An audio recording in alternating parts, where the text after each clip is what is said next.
Joining me now, former senior advisor to President George W. Bush and Fox News contributor Karl Rove. It's an important step, Karl. It is. The official term is ascertainment.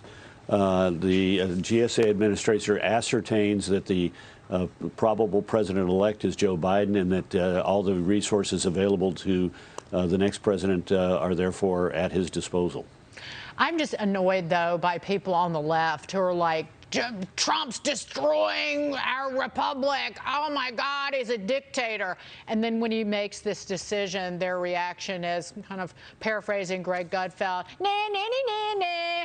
You lost. That's the reaction. And it just, I guess I shouldn't be surprised at the behavior of people on the left. Well, remember, we had an election in which the winner was the recipient of the certification of the state of Florida, which gave him the electoral votes to be president of the United States. And it took 36 days before the Supreme Court finally said, Al Gore, you've tried to change the rules of the election after the election. You've tried to run a illegal recount in only 3 counties in violation of state law. You've tried to ascertain and divine the intention of the voter for which there are no standards whatsoever. You're violating 2 parts of the Constitution, including the 14th Amendment Equal Protection Clause, and we're done. But I don't remember these same liberals saying, oh, my God, look at Bill Clinton. He's refusing to allow the transition to begin to start, even though Bush was the recipient of the official certification of Florida, and it was Al Gore who was contesting that for 36 days. Let's move on to Joe Biden. He's expected to name some of his picks for his cabinet, including John Kerry, Special Presidential Envoy for Climate, Avril Haines, Director of National Intelligence, Alejandro Mayorkas as Secretary of Homeland Security. It's like the swamp, Karl. They're back. Kerry's back. What possible? Yeah, well, look, as a man from Texas, I think you'd have something to say about Kerry's climate ideas. Yeah, I will. First of all, let's step back, though. A couple of interesting things. One is it matters that you're a longtime associate of President-elect Biden. All these people are well known to him. They've been around him. Many of them are alumni of the Obama-Biden administration, but also a lot of them are longtime staffers to him in his role in the Senate. One of them was his chief of staff at the Senate Foreign Relations Committee. They're also traditional Democrats. We don't have a lot of we haven't seen a lot of the sort of the progressive types yet. That's going to sort of accentuate the animosity, I think, that's brewing on the left of the Democratic Party. Where's our fair share?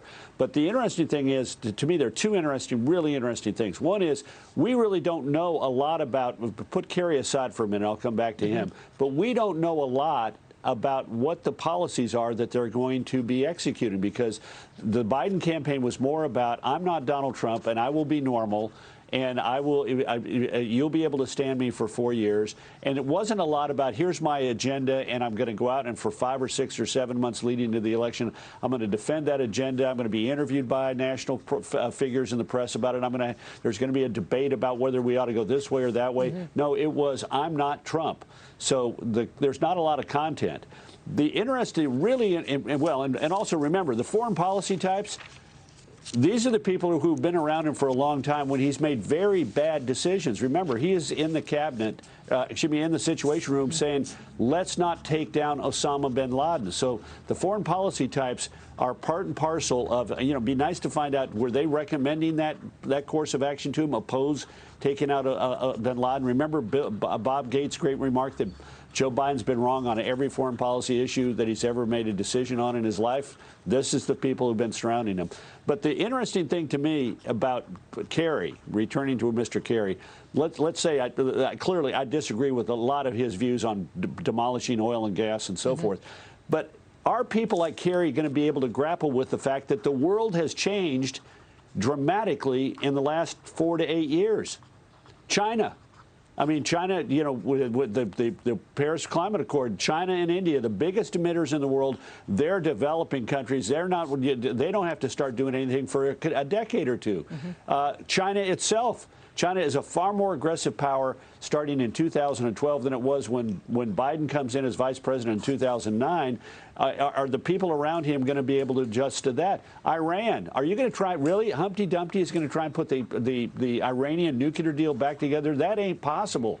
And the world has changed in the Middle East in a pretty dramatic way, with a coalition of very disparate countries now emerging in opposition to Iran. How are these people who were in the Obama and Biden administration going to deal with these questions? Are they going to try and go back to where they were before? Are they going to have to take some time, understand the new world in which we find ourselves, and adjust themselves accordingly?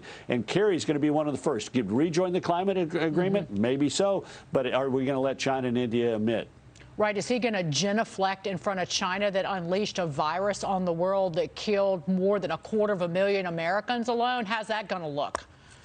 I know that those two are separate issues, but it's all the same. Do we take an aggressive stance against a nation that wants to wipe us off the map? They might act like that they're a partner in business. They are not. They steal from the United States, and they imprison and put their own people and Uyghur Muslims in concentration camps. It's time we stood up. Sorry, Karl. That's a little much. That's all right. It's your program. Always great to see you, Karl Rove.